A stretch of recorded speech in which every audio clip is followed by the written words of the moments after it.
আগামী 28শে অক্টোবর শনিবার পালিত হবে এই বছরের কোজাগরী লক্ষ্মী পুজো।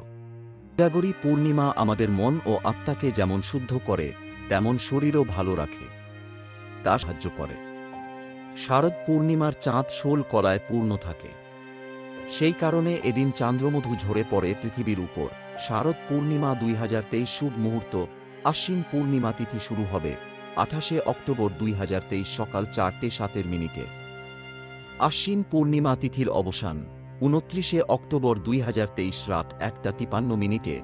স্নানের শুভ সময় 28শে অক্টোবর ভোর 4:47 থেকে 5:39 পর্যন্ত। সত্যনারায়ণ পুজোর মুহূর্ত 28শে অক্টোবর সকাল 7:54 থেকে 9:07 পর্যন্ত। চন্দ্রোদয়ের সময় 28শে অক্টোবর বিকেল 5:20।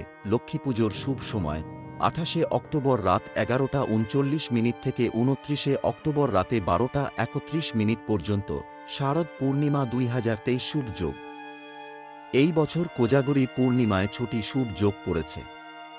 এগুলি হল বুধাদিত্য যোগ, ত্রিগ্রহী যোগ, গজকেশরী যোগ, শশ যোগ, রবি যোগ এবং সিদ্ধি যোগ।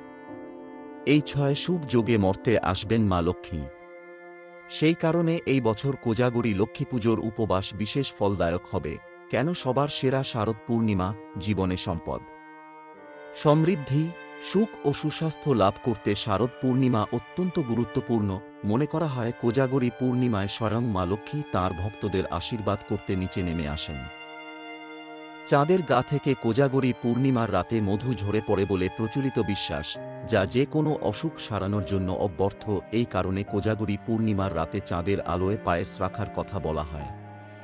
পরের দিন সকালে এই পায়েস খেলে তা অমৃত খাওয়ার সমান উপকারী বলে অনেকে মনে করেন। শারদ পূর্ণিমায় মা লক্ষ্মীর পাশাপাশি চন্দ্র দেবতারও পুজো করার রীতি আছে।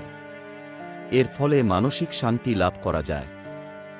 শারদ পূর্ণিমার উপায়: এই দিনে মা লক্ষ্মীকে ক্ষীর বা পায়েস নিবেদন করতেই হয়। নিশিতা কাল মুহূর্তে মা লক্ষ্মীকে পায়েস। ধন্যবাদ।